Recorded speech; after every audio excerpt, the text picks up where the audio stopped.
திருவாதிரை நட்சத்திரம், அதாவது நட்சத்திரங்களுடைய வரிசையில் 6வது நட்சத்திரமாக இருக்கக்கூடிய இந்த திருவாதிரை நட்சத்திரக்காரங்களுக்கு நிகழக்கூடிய இந்த குரு பெயர்ச்சியானது 1ஆம் தேதி அல்லது 2ஆம் தேதி, இந்த 2 தேதி எடுத்துக்கலாம். ஏன்னா வாக்கியம் திருக்கணிதம்ன்ற 2 பேஸ் இருக்குது, 2க்கும் அதிகபட்ச வித்தியாசங்கள் இல்லை. ஸோ இந்த தேதியில் நிகழக்கூடிய இந்த குரு பெயர்ச்சினால், ஏன்னா இந்த குரு பெயர்ச்சி நிகழக்கூடியதே இரவு நேரத்தில் தான் நிகழ இருக்குது. இதில் பெரிய வித்தியாசங்கள் ஒன்றும் இல்லை.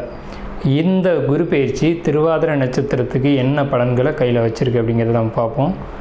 இந்த திருவாதிரை நட்சத்திரத்தை பொறுத்த வரைக்கும் இரவில் கண் விழித்து வேலை செய்யக்கூடியவங்க அல்லது தொழில் செய்யக்கூடியவங்க அல்லது ஐடி ஜாப்பில் இருக்கக்கூடியவங்களை பொறுத்த வரைக்கும் கண், தூக்கம் போன்ற விஷயங்களில் கவனமாக இருக்கணும். உடல் ஆரோக்கியத்தை பொறுத்த வரைக்கும் பொருளாதார ரீதியாக நம்ம பார்க்கும்போது, பணம் காசு அப்படிங்கிற பொருளாதார ரீதியாக நம்ம பார்க்கும்போது பொருளாதார நட்டங்கள் ஏற்பட வாய்ப்பு உண்டு. பொருளாதாரத்தை கையாள தெரியாமல் தடுமாற வேண்டிய சூழ்நிலைகள் வரும். ஸோ ஒரு கடன் அடைக்க இன்னொரு கடன், அந்த கடன் அடைக்க இன்னொரு கடன், அதை 1, 2 ஆகி 2, 3 ஆகி இப்படி வரிசையாக போயிட்டே இருக்கும். அதே சமயத்தில் பெரிய பணம் உங்கள் கையில் புழங்கும். இந்த பணத்தை வச்சுக்கிட்டு ஏற்கனவே ஏற்பட்டிருக்கக்கூடிய கடனை அடைக்கிறதுக்கான சரியான சூழல்கள் மட்டும் பாருங்கள்.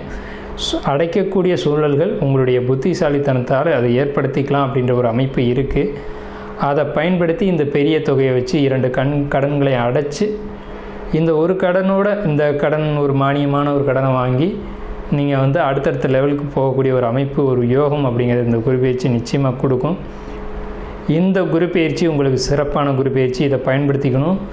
ஆரோக்கியத்தில் மட்டும் கவனம் செலுத்திக்கணும் அப்படின்ற ஒரு அமைப்பு இருக்குது. அந்த ஆரோக்கியத்தை மட்டும் கவனமாக பார்த்துக்கோங்க. ஆரோக்கியம் அப்படின்றத பொறுத்த வரைக்கும் அதாவது முழிச்சுக்கிட்டே செய்யக்கூடிய வேலை அல்லது கம்ப்யூட்டர் சம்மந்தப்பட்ட வேலை, அதிகமாக உத்து பார்த்து செய்யக்கூடிய வேலைகள்னால் ஏற்படக்கூடிய பாதிப்புகள் தான் இருக்குது. தூக்கம் விழித்து செய்யக்கூடிய வேலைகளால், அதாவது இரவு வேலைகள், அந்த டைமில் தூங்க வேண்டிய நேரத்தில் சரியாக தூங்காமல் ஏற்படக்கூடிய பாதிப்புகளால் ஏற்படக்கூடிய பணி சம்பந்தமான தொந்தரவுகள் அப்படிங்கிறதுனால நீங்கள் அதில் மட்டும் கொஞ்சம் கவனமாக இருங்க. ஸோ மற்றபடி எல்லா விஷயங்களும் உங்களுக்கு சிறப்பாகவும் சாதகமானதும் தான் இருக்கும்.